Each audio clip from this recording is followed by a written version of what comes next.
hay'adaha amniga oo ka hadlay weerarkii xalay ciidamada nabad sugiddu ay ku qaadeen hoyga siyaasiga Cabdiraxmaan Cabdishakuur ayaa sheegay in siyaasigu uu ka dhaga adeega awaamirta ciidanka oo ruqsad ka weyta hay'adaha garsoorka ee dalka. Hay'adaha amniga iyaga oo gudanaya waajibaadkooda dastuuriga ah iyo awaamiir ka soo baxday hay'adaha sharciga ayaa xalay abaarihii 12kii iyo barkii habeenimo guri lagu tuunsanaa in lagu abaabulo falal dambiyeedyo kor ku xusan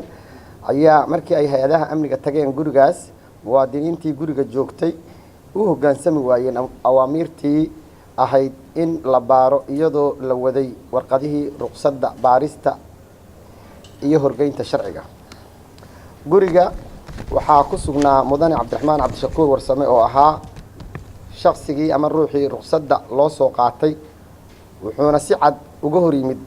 fulinta awaamirtii hay'adaha amniga kadibna ciidanka ilaalada u ahaa isaga waxay rasaas ku bilaabeen ciidamadii ka socday hay'adaha amniga ee dawladda federaalka Soomaaliya bacdama uu muwaadinkan diiday inuu u hoggaansamo awaamirtii hay'adaha sharciga kalena hor yimid dagaal hubaysan waxay ciidamadu ku guuleysteen in ay soo qabtaan isaga oo bad qaba sidoo kale waxay hay'adaha amniga la wareegeen qalab la aaminsan yahay in ay qayb weyn ka qaadan doonto baarista iyadoo sharciga waafaqsan. Xeerlaaliyaha guud ee qaranka ayaa isna sheegay in hay'adaha garsoorku ay baaritaano ku wadaan xubno ka mid ah siyaasiyiinta kuwaas oo sidoo uu xusay ku xadgudbay qarnimada iyo jiritaanka dawladnimada. waxaan rabaa inaan haddana mar labaad ku celiyo qof kastaaba waxa ka sareeya sharciga ayaa ka sareeya cid kasta waana in loo hoggaansamaa. sareynta sharcigu waa waajib muqadas ah oo qof walba oo muwaadin ah oo Soomaaliyeed saaran cid looga haybaysanayo iyo cid looga gabanayo xaqiijinta sareynta sharciga ma jirto. waxaan cadeynayaa in baaris daahfuran oo xalaal ah oo cid kasta ku qanci karto inaan ay socoto isla markaasna sida sharciga uu qabo cid kasta baarista wixii ka soo baxa lagu horgeyn doono maxkamadda awoodda u leh taasoo aan filayo ayadana ama ay tahay waajib in uu helo qofkaasi muwaadinka ah maxkamad si cadaalad u dhacda open ah wadata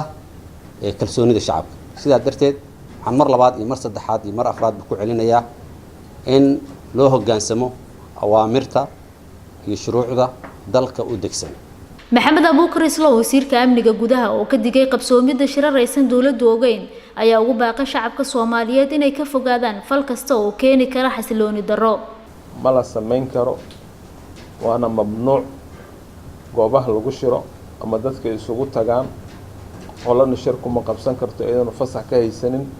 maamulka gobolka Banaadir iyo wasaaradda amniga. ugu dambeyntii shacabka Soomaaliyeed waxaa loogu baaqayaa inay kaalin ka qaataan amniga nabadeynta